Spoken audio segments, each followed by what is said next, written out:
My name is Joël Murray, and this is my trans story. My life's a congruence and an incongruity at the same time. My singing teacher thinks that as well. I love the arts, all of them, especially the performing arts, more specifically, music theatre. Don't MT shame me, #show queen is fine. My favourite musical is Sunday in the Park with George by Stephen Sondheim and George Lapine. Who else in the audience is familiar with that musical? Oh, I can see there are a few #show queens here this evening. Sunday in the Park with George is set in 2 acts. The first act follows the life of pointillist and chromoluminist artist George Seurat and his muse Dot. Pointillism and chromoluminism. Why is that important? It's important because when examining the individual pixels of colour from afar, we see all the colours of a rainbow. And Seurat knew this. George is so obsessed with finishing his painting, A Sunday on the Island of Le Grand Jatte, that he didn't see his losing Dot. He is focusing on the micro, not the macro. The second act is based in 1984, focusing on George and Dot's fictional great-grandson, also called George, who is an artist who uses technology in the creation of his contemporary installations called chromalones. You get the reference? One of the major criticisms of the musical when it first came out was that the 2 acts didn't seem to fit together. In the 1984 privileged, narrative-driven music theatre world, this did not compute. Historically, stories had been explained to the audience. Sondheim and Lapine were trying to wake up the audience to be a little more woke. Curious that in that Tony Awards year, 1984, the winner of the Tony Award for the Best Musical was a Jerry Herman tome celebrating the French film La Cage aux Folles. I am what I am. You may think I'm a Francophile, but I'm not. Back to Sunday in the Park.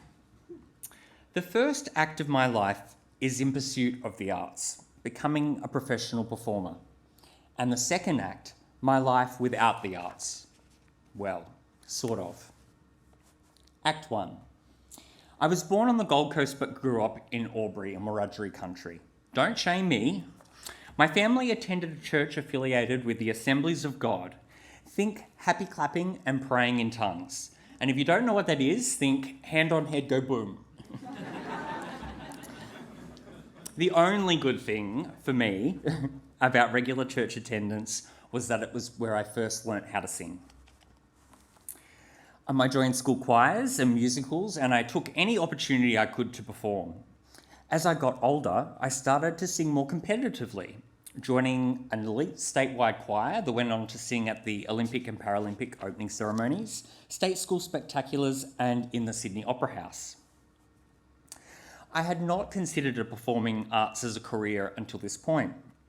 My parents, being realists, had always prefaced my abilities as being a big fish in a small pond, whatever that means. As more and more auditions for elite singing programs and 2 offers into the Newtown High School of Performing Arts, I started to believe that I did have talent. However, my parents did not allow me to move to Sydney to finish off high school. A Sydney chapter of my life that never came to be. After high school, I moved to Melbourne, being the closer city to Albury and was also cheaper to live. I continued to pursue singing, acting, jazz, tap, ballet when I could afford it, and decided that the most efficient way to train was to get an audition for a musical, a community musical. My first community musical was Mac and Mabel by Jerry Herman, where I had to quickly learn some tap routines. Then came Cabaret by John Kander and Fred Ebb, where I nerded out on Fosse-inspired choreography. And then there was this Australian musical called The Wild Blue, which I actually think should have been called The Absolute Blues, because it included a song about the Twin Towers collapsing. Now, as an aside, in that musical, I played the character called the boy who wanted to be Veronica. And I'm not sure if they were supposed to be a drag queen or a trans woman, and I'm not sure the composer and writer did either. So I did a range of assorted plays, script readings, and even directed a cabaret for a close friend of mine. In 2007, I auditioned and was cast in a community production of Cats, and this was my most significant dance challenge to date. I was working for the state government at the time and decided that I wanted a full professional music theatre experience. I took leave from work so I could focus entirely on the intensive 3-week season.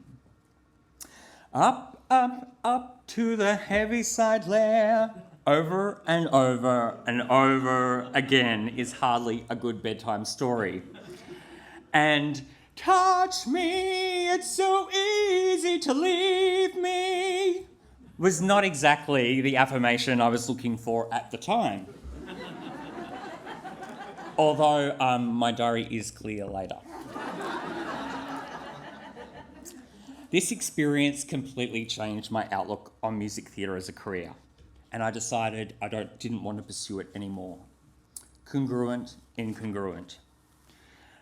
I donated all my music theatre anthologies books back to my former high school and recycled wads of musical theatre sheet music I had collected over the years. You must remember, it was my parents who taught me tithing. If I could not be a performer, then why not use my business acumen in managing performing arts companies? So I pursued an arts management internship with the Cunningham Dance Foundation in New York City, spending the end of my 23rd and the beginning of my 24th year in the summer of New York City in 2008. This experience opened my eyes to different perspectives. I immersed myself in the queer and arts scenes and very much felt like I had met my people. Now, Mum and Dad, you might want to close your ears for a second. I partied, I fucked around, and I had the time of my life. At the end of my internship, I was offered a job, but since I hadn't been to university, the visa system was complicated and too expensive for a not-for-profit to sponsor me. So upon returning to Australia, I enrolled in a Master of Arts Management, hoping that I could complete it and return to the US and work for Cunningham. Then the global financial crisis happened. And then, in 2009, Merce Cunningham, the godfather of modern dance, died. My New York chapter closed. Act 1 is closing. Instead, I ended up working for a bunch of innovative and well-regarded Melbourne arts companies. However, the decisions that I had made recently in my personal life, acquiring HIV, Hep C, drug use, some people collect stamps, all impacting my work in the arts. I completed my arts management degree and then never worked in the arts again. Interval. Act 2. I decided to run away to the Gold Coast. No shaming. Like a salmon returning to its place of birth, this salmon was swimming in a sea of incongruity. What a Saturn's return. I was lost, emotionally and professionally. Physically, I was tired from living with untreated HIV and Hep C, and the persistent drug use I couldn't seem to quite kick, despite knowing that it was holding me back. Can't help myself. Bad habits. I returned to Melbourne and began working for the adult industry lobby and, surprise, surprise, their political arm called the Australian Sex Party, which has since rebranded to Reason Australia. My health significantly improved from starting HIV treatment.